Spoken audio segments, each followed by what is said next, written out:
ସାଙ୍ଗମାନେ ଆଜି ଆମେ ପଢ଼ିବା ଭାଷା ଶିକ୍ଷଣ। ବୁଝିଲେ? ସମସ୍ତେ ମନ ଧ୍ୟାନ ଦେଇକି ଦିନକୁ ଗୋଟେ ଗୋଟେ ହେଲେ ବି ଆମର କିଛି ବି ପାଠ ମନେ ରହିଯିବ।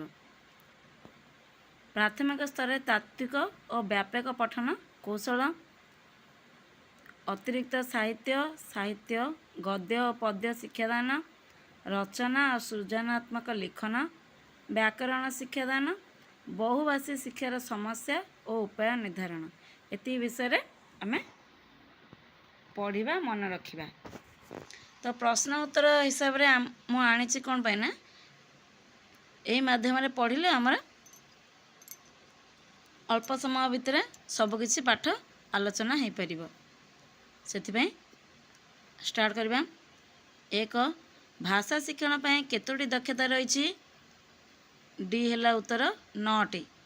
କେବଳ ଆମେ ଉତ୍ତର ଯାକ ମନେ ରଖିବା। ଭାଷା ଶିକ୍ଷଣ ପାଇଁ କେତୋଟି ଦକ୍ଷତା ରହିଛି? 9ଟି। 2.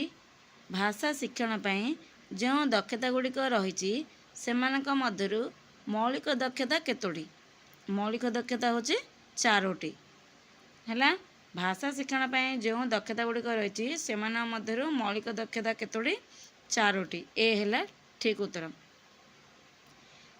3 ନମ୍ବର, ଭାଷା ଶିକ୍ଷଣ ପାଇଁ ଦକ୍ଷତା ଗୁଡ଼ିକର କ୍ରମିକତା କେତୋଟି?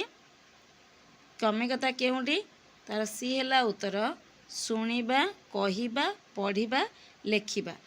ଏଇଟା ହେଉଛି କ୍ରମିକ। ଏପଟ ସେପଟ ହେଲେ ହେବନି। ଫାଷ୍ଟ ଆମେ କ'ଣ କରିବା? ଶୁଣୁଛେ, ଯେଉଁ କଥା ହେଲେ ଆମେ ଶୁଣୁଛେ, କହୁଛେ, ତାପରେ ପଢ଼ିବା, ଲେଖିବା। ସି ହେଲା ତାର କ୍ରମିକତା। 4 ନମ୍ବର, କେଉଁ ଦକ୍ଷତା ଦୁଇଟିର ମାଧ୍ୟମରେ ଭାଷା ଶିକ୍ଷଣର ଅନ୍ୟ 5ଟି ଦକ୍ଷତା ହାସଲ କରିବାକୁ ହୁଏ? ପଠନ, ଲିଖନ। ସି ହେଲା ତାର ଉତ୍ତର ପଠନ, ଲିଖନ। 5 ନମ୍ବର, ଶୁଦ୍ଧ ଭାଷା ଓ ଉନ୍ନତ ଶୈଳୀର ଶିକ୍ଷା ନିମନ୍ତେ କେଉଁ ଦକ୍ଷତା ଆବଶ୍ୟକ? ଏ ପଠନ। ଏ ହେଲା ତାର ଉତ୍ତର। 6 ନମ୍ବର, ବୋଧ ଶକ୍ତିର ବିକାଶ ଏବଂ ଜ୍ଞାନ ଲାଭର ଅଭିବୃଦ୍ଧି ପାଇଁ ଯେଉଁ ପଠନ କରାଯାଏ ତାକୁ କ'ଣ କହନ୍ତି? ତାତ୍ତ୍ୱିକ ପଠନ। ସି ହେଲା ଉତ୍ତର ବୋଧ ଶକ୍ତିର ବିକାଶ ଏବଂ ଜ୍ଞାନ ଲାଭର ଅଭିବୃଦ୍ଧି ପାଇଁ, ମାନେ ବୃଦ୍ଧି ପାଇଁ ଯେଉଁ ପଠନ କରାଯାଏ ତାକୁ କ'ଣ କହନ୍ତି? ତାତ୍ତ୍ୱିକ ପଠନ। 7 ନମ୍ବର, ଶିଶୁ ନିଜର ରୁଚି ଅନୁଯାୟୀ ଅଧିକ ଜାଣିବା ପାଇଁ ଯେଉଁ ପଠନ କରେ ତାକୁ କ'ଣ କହନ୍ତି? ବ୍ୟାପକ ପଠନ। ନିଜ ରୁଚି ଅନୁଯାୟୀ ପାଠ ପଢ଼ିବ, ତାକୁ କ'ଣ କହନ୍ତି? ବ୍ୟାପକ ପଠନ।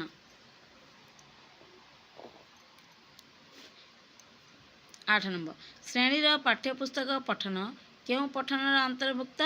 ବି ହେଲା କ'ଣ? ତାତ୍ତ୍ୱିକ ପଠନ। କାରଣ ଆମେ ଜ୍ଞାନ ବୃଦ୍ଧି ପାଇଁ ପଢ଼ୁଛେ, ସେଇଟା ହେଉଛି ତାତ୍ତ୍ୱିକ ପଠନ। 9 ନମ୍ବର, ବ୍ୟାପକ ପଠନ ପାଇଁ କେଉଁଟି ଅନୁକୂଳ ଅବସ୍ଥା ନୁହେଁ? ଶିକ୍ଷକଙ୍କ ଧୈର୍ଯ୍ୟ। ବ୍ୟାପକ ପଠନ ପାଇଁ କେଉଁଟି ଅନୁକୂଳ ଅବସ୍ଥା ନୁହେଁ? ଶିକ୍ଷକଙ୍କ ଧୈର୍ଯ୍ୟ। 10. ତାତ୍ତ୍ୱିକ ପଠନ ପାଇଁ କେଉଁଟି ଅନୁକୂଳ ଅବସ୍ଥା ନୁହେଁ? ଅଭିଭାବକଙ୍କ ସଦିଚ୍ଛା। ଅନୁକୂଳ ଅବସ୍ଥା ନୁହେଁ, ଅଭିଭାବକଙ୍କ ସଦିଚ୍ଛା। 11. ସାହିତ୍ୟର ସମସ୍ତ ବିଭାଗକୁ ଜଣେ ଶିକ୍ଷକ ନ ପଢ଼ାଇଲେ କି ଅସୁବିଧା ହୁଏ? ସାମଗ୍ରିକ ଦାୟିତ୍ୱ ନ୍ୟସ୍ତ କରିହୁଏ ନାହିଁ। ଏ ହେଲା ତାର ଉତ୍ତର ସାମଗ୍ରିକ ଦାୟିତ୍ୱ ନ୍ୟସ୍ତ କରିହୁଏ ନାହିଁ।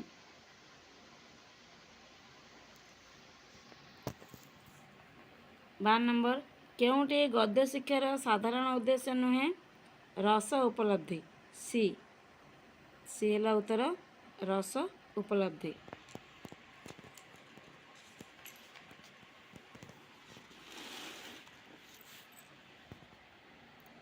13 ନମ୍ବର, ଶିକ୍ଷକଙ୍କ ଆଦର୍ଶ ପଠନ ଶିକ୍ଷାର୍ଥୀମାନଙ୍କର କି ଉପକାର କରେ?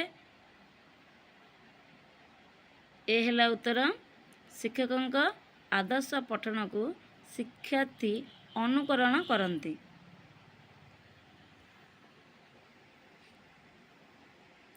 14. ଗଦ୍ୟରେ ନୀରବ ପଠନ କାହିଁକି ଦରକାର ହୁଏ? ନୀରବ ପଠନ ଯୋଗୁଁ ଅଳ୍ପ ସମୟରେ ପିଲା ବିଷୟବସ୍ତୁ ବୁଝିପାରେ। ଗଦ୍ୟରେ ନିରବ ପଠନ କାହିଁକି ଦରକାର ହୁଏ? ନିରବ ପଠନ ଯୋଗୁଁ ଅଳ୍ପ ସମୟରେ ପିଲା ସମସ୍ତ ବିଷୟ ବୁଝିପାରେ।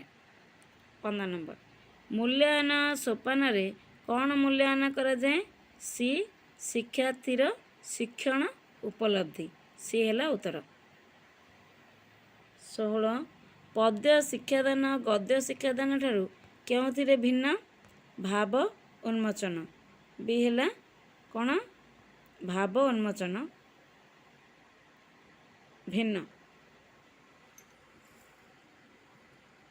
17 ପଦ୍ୟ ଶିକ୍ଷାଦାନରେ ମୂଲ୍ୟାୟନ ପୂର୍ବରୁ ରସାନୁସାରଣୀ ଆବୃତ୍ତି ଉପରେ କାହିଁକି ଗୁରୁତ୍ୱ ଦିଆଯାଏ?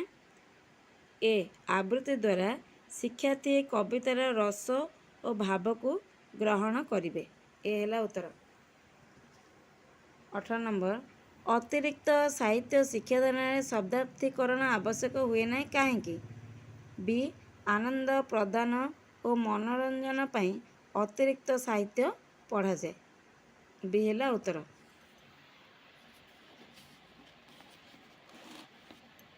19 ନମ୍ବର, ଶିଶୁର ପ୍ରାକ୍ ଲିଖନ କେଉଁଠି ନୁହେଁ? ଅକ୍ଷର ଓ ଶବ୍ଦ ଲିଖନ। ପ୍ରାକ୍ ମାନେ ଆରମ୍ଭ। ଶିଶୁର ପ୍ରାକ୍ ଲିଖନ କେଉଁଠି ନୁହେଁ? ଅକ୍ଷର ଓ ଶବ୍ଦ ଲିଖନ। ସେ ପ୍ରଥମେ କ'ଣ ଅକ୍ଷର ଲେଖିଦିଏ କି? ଅକ୍ଷର ତ ଲେଖେନି। ସେ ଫାଷ୍ଟ ଗାରାଏ, ତାପରେ ଧୀରେ ଧୀରେ ଅକ୍ଷର ଲେଖିବା ଶିଖେ। ଡି ହେଲା ଉତ୍ତର। 20 ନମ୍ବର, ହସ୍ତାକ୍ଷର ଲିଖନ ପାଇଁ କେଉଁଠି ଦରକାର? ବି ହେଲା ଉତ୍ତର। ଗୋଲାକ୍ଷର ଅକ୍ଷର ସମାନ ଉଚ୍ଚତା ଓ ଆକାର ବିଶିଷ୍ଟ ହେବ। ଗୋଲାକ୍ଷର ଅକ୍ଷର ସମାନ ଉଚ୍ଚତା ଓ ଆକାର ବିଶିଷ୍ଟ ହେବ। 21 ଶିକ୍ଷାର୍ଥୀ ଗୋଟିଏ କବିତା ମନରୁ ଲେଖିବା। ଏହା କି ପ୍ରକାର ଲିଖନ? ଡି ହେଉଛି ସୃଜନାତ୍ମକ ଲିଖନ, କାରଣ ସେ ଭାବିକି ମନରୁ ଲେଖୁଛି, ସୃଷ୍ଟି କରୁଛି। ଡି ହେଲା ଉତ୍ତର। 22 କେଉଁଟି ବର୍ଣ୍ଣଶୁଦ୍ଧିର କାରଣ ନୁହେଁ? ଡି ସୁନ୍ଦର ଅକ୍ଷରରେ ଲେଖିବା। ଏଇଟା ସବୁ ସାଧାରଣ କଥା, ମନେ ରଖିବେ। 23 ସୂତ୍ରରୁ ଉଦାହରଣକୁ ଆସିବା ବ୍ୟାକରଣ ଶିକ୍ଷାଦାନର କି ପ୍ରଣାଳୀ? ଅବରୋହ ପ୍ରଣାଳୀ। ବି ହେଲା ଉତ୍ତର। ଅବରୋହ ପ୍ରଣାଳୀ। ସମନ୍ୱିତ ପାଠ୍ୟପୁସ୍ତକ କ'ଣ? ଏକାଧିକ ବିଷୟ ସୁସଜ୍ଜିତ କରି ମନଛୁଆଁ ଢଙ୍ଗରେ ଗୋଟିଏ ପୁସ୍ତକରେ ସନ୍ନିବେଶିତ କରିବା। ସି ହେଲା ଉତ୍ତର। ଏକାଧିକ ବିଷୟ ସୁସଜ୍ଜିତ କରି ମନଛୁଆଁ ଢଙ୍ଗରେ ଗୋଟିଏ ପୁସ୍ତକରେ ସନ୍ନିବେଶିତ କରିବା ହେଉଛି ସମନ୍ୱିତ ପାଠ୍ୟପୁସ୍ତକ। ହେଲା ଡି ହେଲା ଉତ୍ତର। 25 ଆମ ଓଡ଼ିଶାରେ କେଉଁ ଶ୍ରେଣୀର ପୁସ୍ତକ ସମନ୍ୱିତ ପାଠ୍ୟପୁସ୍ତକ? ସି ହେଲା ଉତ୍ତର।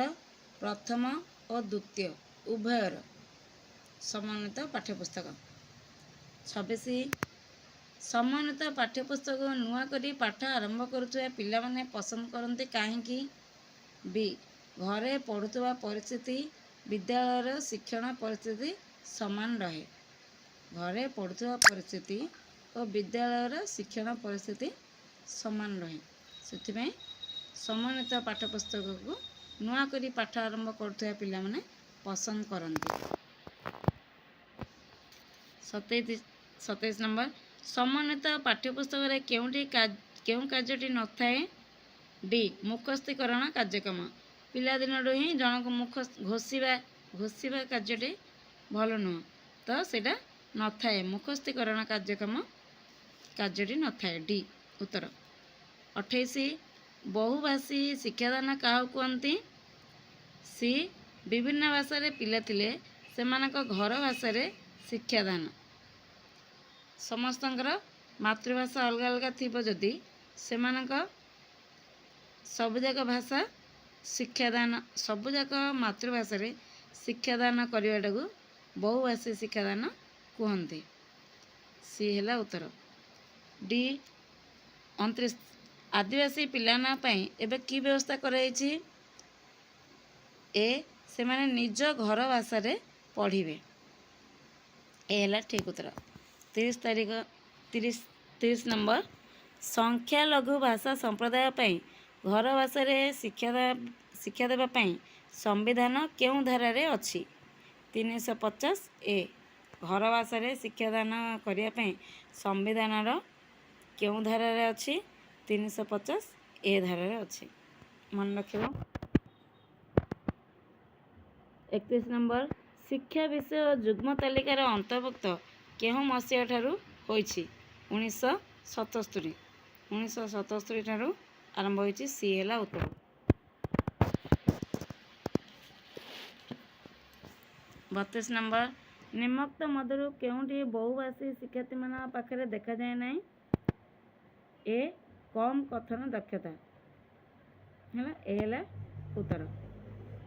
ବହୁଭାଷୀ ଶିକ୍ଷାର୍ଥୀମାନଙ୍କ ପାଖରେ ଦେଖାଯାଏନି। ବହୁଭାଷୀ ସମସ୍ତଙ୍କୁ ତ ଅଧିକାଂଶ ଭାଷା ଜଣାଯାଇନଥାଏ, ସେଥିପାଇଁ କମ୍ କଥନ ଦକ୍ଷତା ହେଉଛି ଏ ହେଲା ଉତ୍ତର।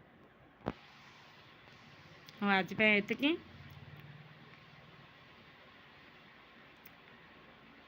ଏଇଟା ହେଲା ତା ଉତ୍ତରମାଳା। ଆଉ ଗୋଟେ ଭିଡ଼ିଓରେ ପୁଣି ଦେଖା ହେବା।